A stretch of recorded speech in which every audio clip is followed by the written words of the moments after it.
Welcome to this focus lesson from the IELTS Focus.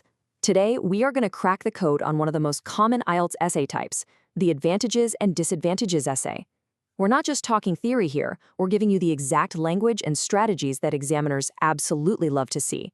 Okay, first things first, let's decode the question itself. You know, those first 30 seconds you spend just looking at the prompt, they can honestly be the difference between a good essay and a great one. And it all kicks off with one crucial skill. Paraphrasing. So, here's the question we're tackling today. Now pay close attention to that one little word, outweigh. This isn't just asking you to make a simple list of pros and cons. No, it's asking you to be the judge, to weigh all the evidence and deliver a really clear verdict. Now here's the number one mistake so many students make. They just copy words straight from the question. A top-scoring essay, though, immediately shows the examiner you have a rich vocabulary. How? By rephrasing the prompt in your own words. It is literally your first chance to impress them. And here is a perfect example of what I mean. Travel abroad to learn a foreign language becomes doing a language course overseas. See how simple that is? But it's so effective. It's elegant, it's precise, and it tells the examiner right away that you've got a strong command of English. That is a band 8 or 9 move, right from the very first sentence.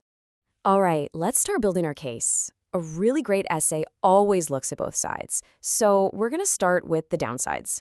Let's dig into the common problems with studying abroad, and more importantly, the high-level vocabulary you need to describe them perfectly. Okay, so here are the 3 core disadvantages we're going to focus on. Grouping your ideas like this into these clear thematic points is so important. It makes your writing super logical and incredibly easy for the examiner to follow. So let's tackle that first one, the financial hit. So don't just say it's expensive. That's way too simple. A high-scoring answer breaks down what financial burden actually means. You talk about specifics like tuition fees and day-to-day expenses. This shows you can back up your main idea with real concrete examples, and that's a key part of the scoring. And then, after you've listed those specific costs, you can wrap up the point with a powerful little summary sentence.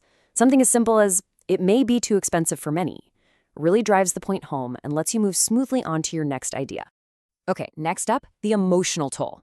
Look, anyone can write that students might feel lonely, but a band 9 candidate, they use a phrase like a sense of isolation.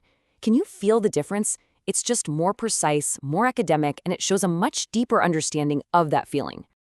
And here it is. This is the killer move. You don't just state the problem, you connect it directly back to the main topic.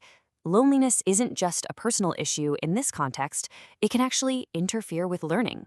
And that phrase, defeating the object of the trip, wow, that's brilliant. It proves you're always focused on answering the exact question they asked. Okay, let's flip the coin and look at the other side of the argument, the rewards. Now remember, the best essays don't just have 2 separate lists of pros and cons. Instead, they create a kind of conversation between the two, showing how the advantages can actually solve some of the disadvantages. Let me show you what I mean. And here's that conversation in action. See?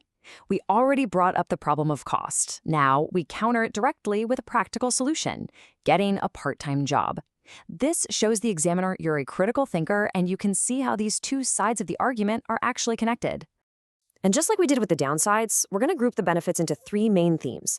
But notice, these aren't just random points. They actually build on each other to create a really strong, compelling argument. This is so clever, isn't it? That part-time job doesn't just solve the money problem, it also helps solve the loneliness problem because it leads to social integration. Linking your ideas like this, showing cause and effect, is exactly how you build a complex, high-scoring argument. And now we get to the absolute heart of the academic argument, total immersion. This is the magic ingredient, right?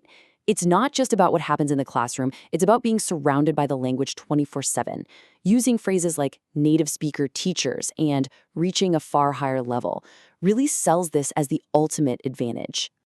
And this phrase, it just ties everything together so beautifully. A richer language learning experience. It's the perfect summary. It tells the examiner that you get it, that learning a language isn't just about memorizing words from a textbook. It's about culture and connection and real living communication.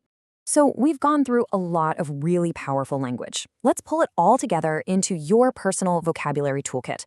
The idea here is to have these phrases ready to go on exam day, right at your fingertips, so you can use them for maximum impact. Just think of this as your vocabulary cheat sheet for this specific topic. These aren't just fancy words, okay? They are targeted, specific phrases that scream high-level English. You've got to burn these into your memory because they really are your keys to unlocking a higher score. Okay, we've built our arguments for both sides, and now it's time for the final statement. Your conclusion is your mic drop moment. It's where you wrap everything up and leave that examiner with a clear, confident final impression of your skills. Just look at the power in this conclusion. That phrase, more than make up for, that's the key. It directly answers the outweigh part of the original question. It's a confident, decisive statement that clearly states your position, and that is exactly what a powerful conclusion has to do. Ultimately, mastering this type of essay isn't just about the vocabulary. It's about perspective. The techniques we've talked about today are your tools for sure, but the real magic comes from your own insights. And that's why I'll leave you with this final thought. The essay calls it an invaluable experience, but what does that really mean to you? Your answer to that question is what will truly make your essay stand out from the rest.